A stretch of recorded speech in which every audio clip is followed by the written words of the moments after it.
Welcome to this edition of When the Biomass Hits the Wind Turbine, a discussion of sustainable living and what that means to you and me. I'm Jay Warmke. I'm Annie Warmke. And today we're going to talk about the Battle of the Currents, or was Tesla smarter than Edison? Tesla smart. Yeah, this is part of the Dead White Scientists series where we go into some of the history of sustainability, and I will answer that question, yes. Okay, that's the end of this program. Thank you for joining us. Yeah, we came right to the end. Forget the middle. Right. So what was the Battle of the Currents? Some people, this may be a familiar thing. For other people, it's way out there. But if we put ourselves back 100, 120 years ago, when electricity was a new thing, basically we're in this battle. There was DC currents, and Thomas Edison, with the perfection of, or the marketing of, the incandescent light bulb, and he did not invent the Is it electric perfection light bulb. or refining? It was neither perfection. I'm sure he refined it, but he made it commercially Right, commercially because he didn't viable. really invent it. No, it was about 100 years old when he got a hold of it. Well, what you were dealing with was the incandescent light bulb used DC low voltage. Electricity. Electricity. And there was arc lighting, high voltage AC electricity that was outdoors. So as they started bringing electricity into homes, there was this battle, this tension between AC, DC, which was effectively Nikola Tesla, who perfected the delivery of AC power, and Thomas Edison, who was creating the grid with DC power. And it's important to know these two powers work differently. And Annie, you warned me not to get all geekish about how DC works, how AC works. Yeah. But I'm going to tell you, DC electricity, you can think of it like water flowing through a pipe, water flowing through a hose. The electrons start at one end and they end up at the other end. AC electricity provides power almost like, you remember those old toys where you had those swinging balls and you swing one ball into the other ball and the other ball would go? The balls didn't move, but the energy from the ball made the last ball move. That's how AC power moves. It's like clacking balls. The balls actually vibrate back and forth, and it is the motion of them that creates that energy. So the electrons don't actually move through a pipe. So anyway, they're totally different things. Thanks. Okay, now we know That's that. all we need to know. Yeah. So a lot of this came to a head when they were trying to figure out how to tap into the energy at Niagara Falls and transport it all the way to Buffalo, New York. A total of 30 miles. Yeah, huh? about 30 miles, Wow. 29 miles and some change, which was a huge distance at that time for DC, because DC would only go like hundreds of feet or even maybe 1,000 or 2,000 feet effectively before you started losing voltage. Because as electricity flows through power lines, it loses some of its voltage, a little bit like the friction of water, on the side of the pipe. You lose a little of the pressure. Well, with AC, you could use transformers, and these transformers were developed in Europe. In fact, one of the guys who created the transformer was a fellow named Stanley, who later went on to invent the thermos. Oh, I was going to say Stanley steamer cleaners. No, it was Stanley. And in fact, his son or grandson, I don't remember which, teamed up with J.P. Morgan's son or grandson. They made Morgan Stanley Bank. So they're all related. Once rich, always rich. It's like a small town in Appalachia. Everybody's related to each other. Oh, that was low. But anyway, Lord Kelvin, who was very instrumental in the early days of electricity, was a big proponent of DC electricity. So he was like an important physicist or something? Yeah, I mean, that's what the Kelvin temperature scale is based on and all of that. But he was like a big proponent of Edison's system until he went to the World's Fair and he saw, or the Chicago Exposition, and he saw the AC lighting, and then he was like, whoa, man, this is the future. So when they did award this contract, that was a big step to giving it to Westinghouse. And Westinghouse won the contract. Well, that didn't set very well. What was Westinghouse? You haven't explained. Oh, I haven't. Well, Tesla went to work for Westinghouse. It was a company and a man. Yeah. George Westinghouse. Okay. And George owned the company Westinghouse Electric. And so they became one of the major competitors. There were actually 3 companies out there that were vying to be the electric companies. There was Edison Electric, Westinghouse Electric, and then there was another one. I've got it in my notes here somewhere, but I can't remember what it is. Anyway, a third company. And so the two companies were opting for AC electricity. Edison was opting for DC. And the technologies were such that AC was superior. And so Edison started losing out. Edison, not being apparently a very nice person. Or a good loser. Yeah, or a good loser. He began a PR campaign. And with the help of an engineer named Harold Brown, this guy seemed obsessed with how dangerous AC electricity was. So he started going around from town to town. And Edison was kind of funding this behind the scenes. But Brown would go out there and he would get kids to bring stray dogs up and he would electrocute them. Oh, that's And he horrible. would show, okay, we're going to give them a shock with DC. Look, see, they didn't die. Now we're going to give them a shock with AC. Look, see, they just died. But he's lying, really. Well, Because if you get shocked by DC, it can kill you. Yeah. Sure. Well, some of the arguments there, Westinghouse was going, well, you know what? You shocked him with the DC first. Now he's pretty weak. yeah. And then you give him the AC and then you kill him. Okay, Yeah. that doesn't prove anything. So there was a lot of this kind of controversy. In fact, Harold Brown claimed that there were multiple deaths from AC. He claimed, in fact, that AC had killed 30 people over the last year. Where Electrical Engineering magazine investigated that, found the number was really closer to 2. So it's still dangerous, but not as dangerous I as think was more being that it posted. was burning houses down. And Well, stuff. that was a big problem, a minor problem. And actually, this is one of those kind of things where Westinghouse came out and said, hey, you know what, but trolley cars killed like 130 people last year. And that's kind of a weak argument because you go, well, they're still all dead. It's still bad. I know, it's terrible. So this was, but it was really a PR campaign thing, where they were out there trying to convince people that the other person's product was dangerous. And this got to a head when the state of New York decided they were going to use electrocution as a humane way to kill criminals. So they began construction of the very first electric chair. Which Mr. Edison supported, didn't he? Oh, yeah. But he supported that it be AC electric because he wanted, once again, to use this as an example of how dangerous AC instead is. of the DC. So there is some evidence that Edison actually paid for the electric chair to be manufactured. And they, as part of the whole spin campaign, tried to come up with a term for it. And they talked about it, the one that they were really pushing for was to be Westinghoused if you get electrocuted, Wow. So they're going to put him out of business. Well, spin doctor stuff. And they ultimately ended up on being electrocuted, which everybody felt was kind of a weak term. They really wanted to associate it with a name, and Westinghouse was the one they kept putting forward. Now, as part of this, there developed a story, this is later, that Edison, in fact, electrocuted an elephant. And I hear this all the time when we talk about the battle of the currents. Okay, they were going around, they were electrocuting dogs, they were electrocuting cats, they were doing all of this stuff, and it got so bad that in New York City they actually electrocuted an elephant. That's the way the story goes, and it's always portrayed as Edison was such an evil fellow that he actually brought out an elephant. Well, the real story, actually, and this gets back to what we talk about, how everything you ever learned in school is wrong. It's always not necessarily. I should say it's always not necessarily. Okay, let's be positive. It's never the truth. But there was a elephant, and this elephant's name was. I lost track of it. Anyway, the name of it doesn't matter. Anyway, this elephant was electrocuted, but it had killed Topsy. Topsy. That's so cute. Topsy at Coney Island, no less. Yeah. And it was a big story because Topsy, apparently his trainer was a drunk and was cruel to this elephant. And this elephant, of course, lashing out, killed 3 people. So the people at this park in Coney Island decided the elephant had to be put down.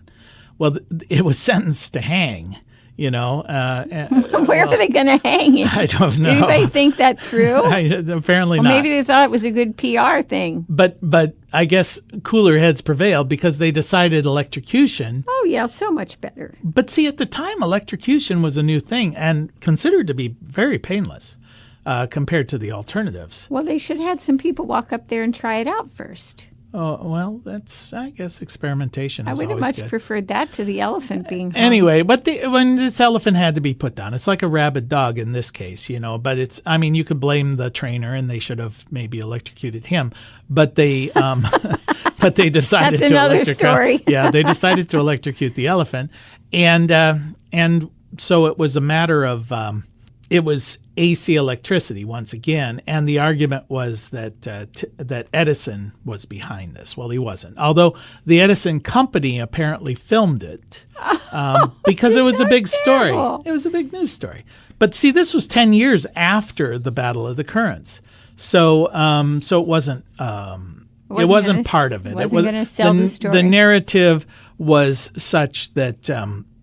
That it didn't happen that way, where the dogs were being executed and then they escalated it up to an elephant. This became part of the mythology well after the fact. So did they electrocute Tesla so they could win? I think, well, there are some pictures that Tesla was experimenting with electricity, but there's even evidence that was rigged.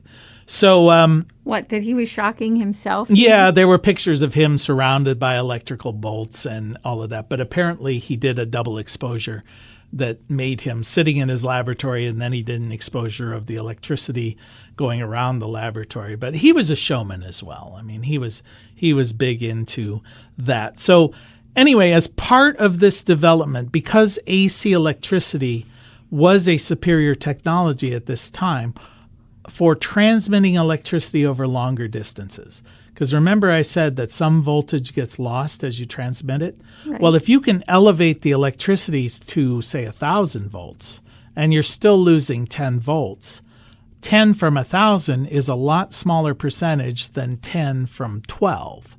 You know, like a DC system. If it's operating at 12 volts and you lose 10, you've lost almost all your electricity. So because you had these things called transformers, you could up and then lower the voltage. So transferring it over longer distances was more effective than DC. So a number of these companies evolved really by the end of 1887. Westinghouse had 68 power stations using AC. Edison had 121. But by the next year, we were starting to see those numbers begin to reverse themselves, where there were many more AC power stations out there than DC. And that's when Edison kind of ramped up the battle. You know, his technology was losing. He wanted to fight back. Really, within about 2 years, we saw this whole battle of the currents start to diminish, not because it was won or lost in the argument, but essentially Edison retired. A new CEO took over Edison's company, bought the competing AC electric company, and switched everything over to AC, and then said, oh, by the way, all these things we said evil about AC, yeah, forget all that, because now it's all good. You are listening to When the Biomass Hits the Wind Turbine with Jay and Annie Warmke, coming to you from Studio B, WOUB Radio, reminding you once again it is the end of the world as we know it. And thank God. Thank God. Okay, so today we're talking about the Battle of the Currents and the fact that there was this battle between the AC and the DC and between Edison and Westinghouse. And basically by 1888, this Battle of the Currents was beginning to wind down. 1889 comes along, and there were a number of high-profile deaths that reignited the controversy. And it was called... What's that mean, high-profile deaths? Well, it was referred to in the newspapers as the electric wire panic. And basically, in Buffalo, New York, about 4 technicians were killed all in 1 year while working on electric lines.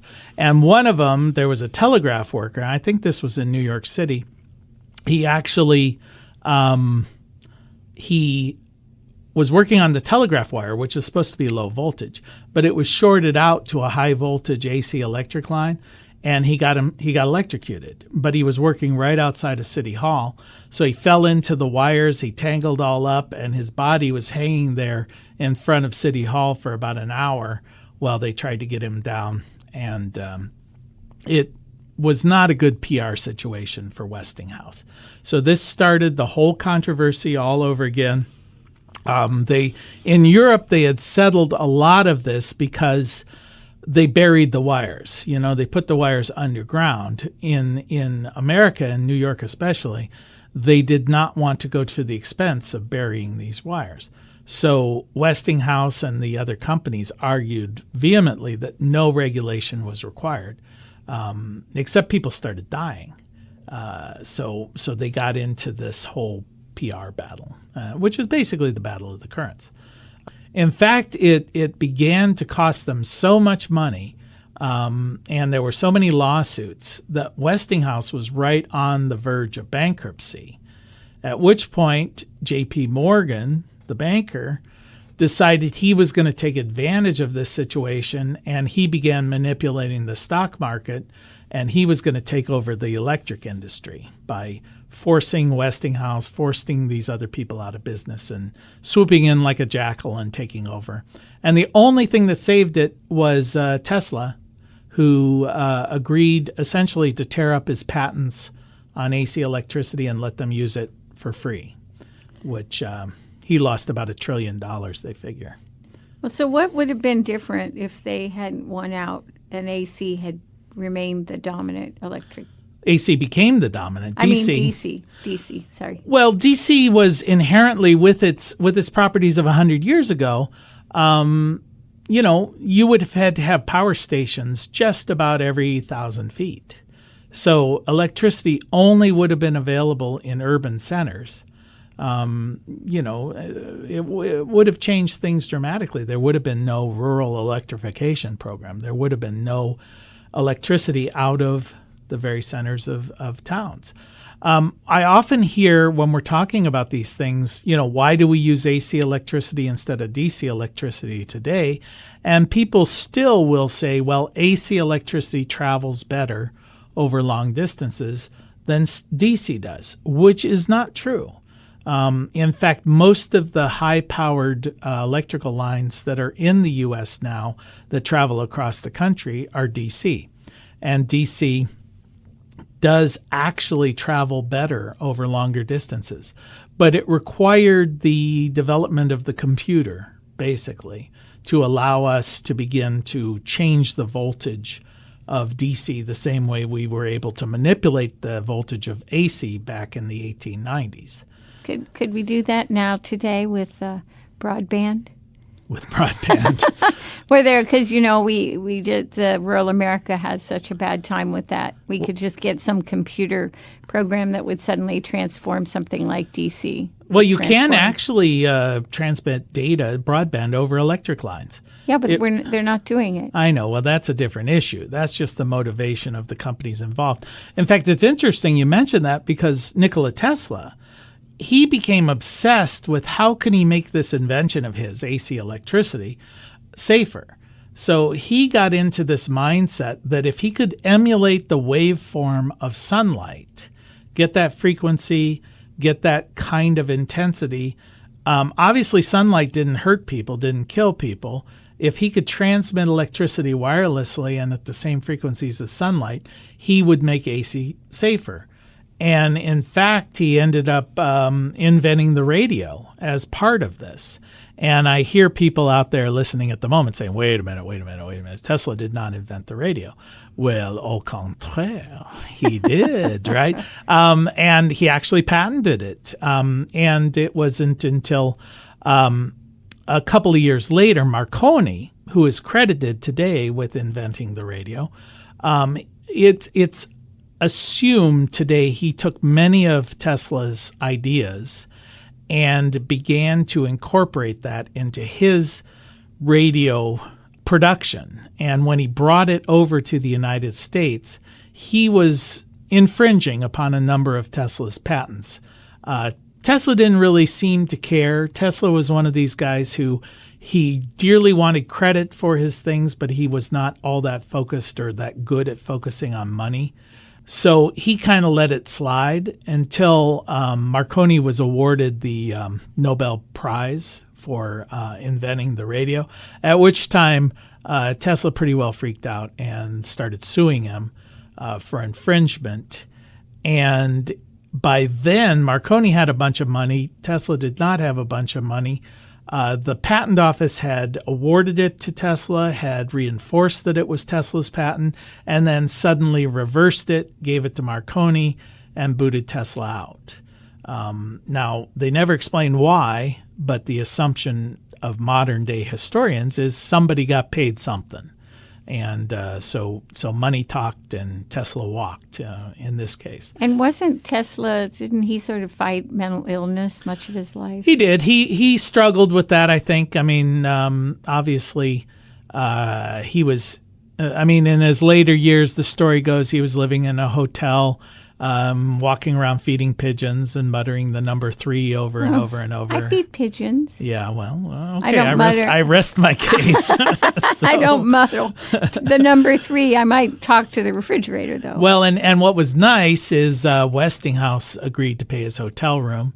Now, isn't that sweet? Since he had given him basically $1 trillion worth of and saved his company. So, but Tesla had this reputation at the time, and historically so, that he was unquestionably a genius, and they like to refer to him as thinking in 3 dimensions, which I think we all do. I hope, but I don't think that's true at all. I wish more people did. But he was bad with business. He never seemed to have money. He often bit off more than he could chew, and he was constantly in trouble there.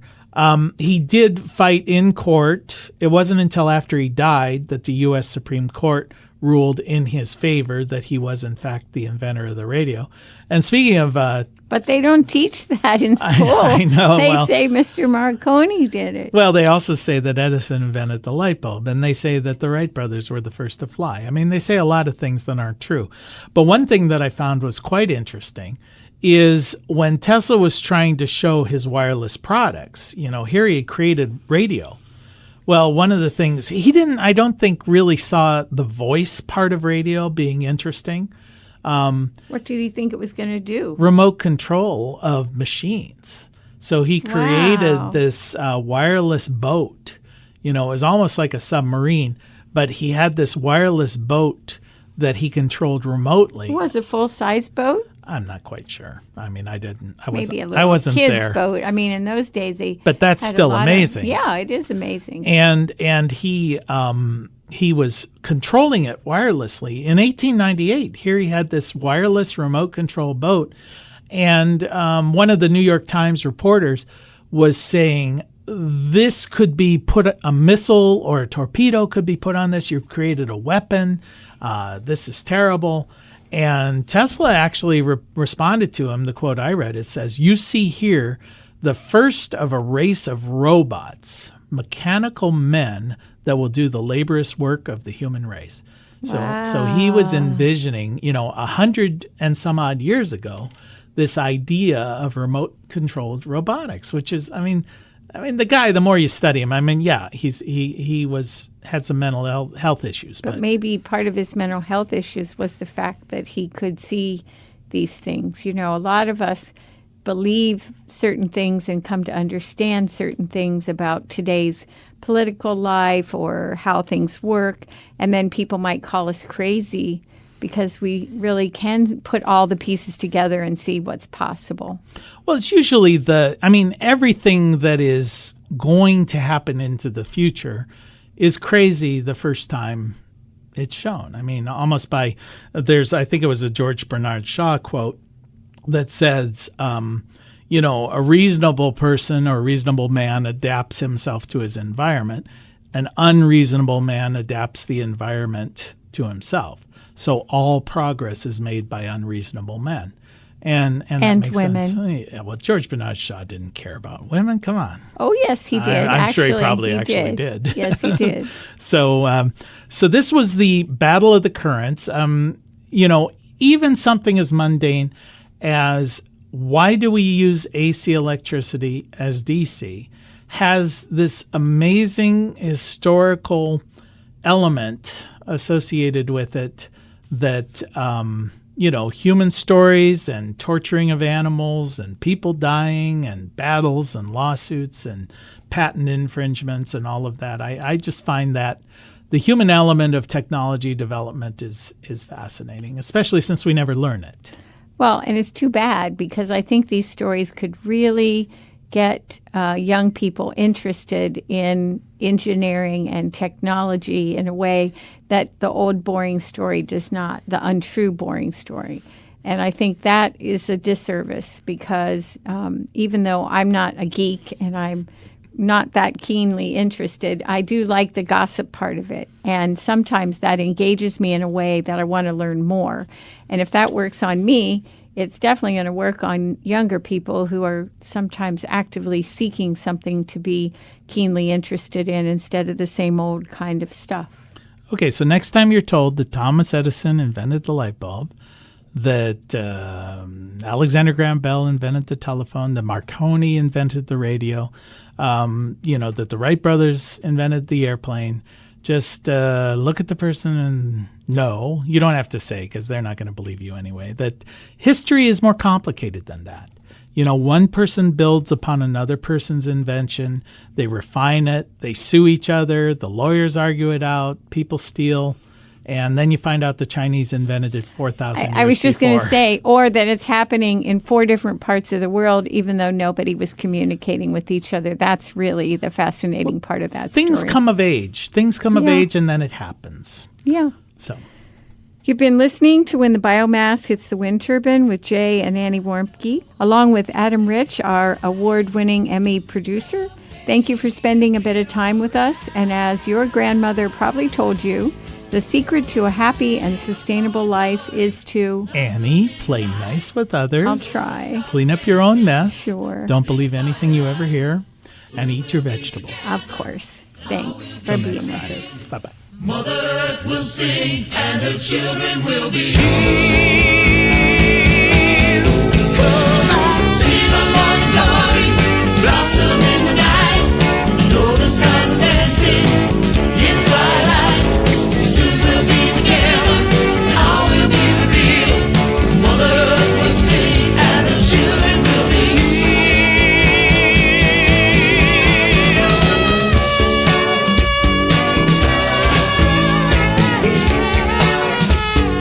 You can find more information on living sustainably in our unsustainable world at bluerockstation.com.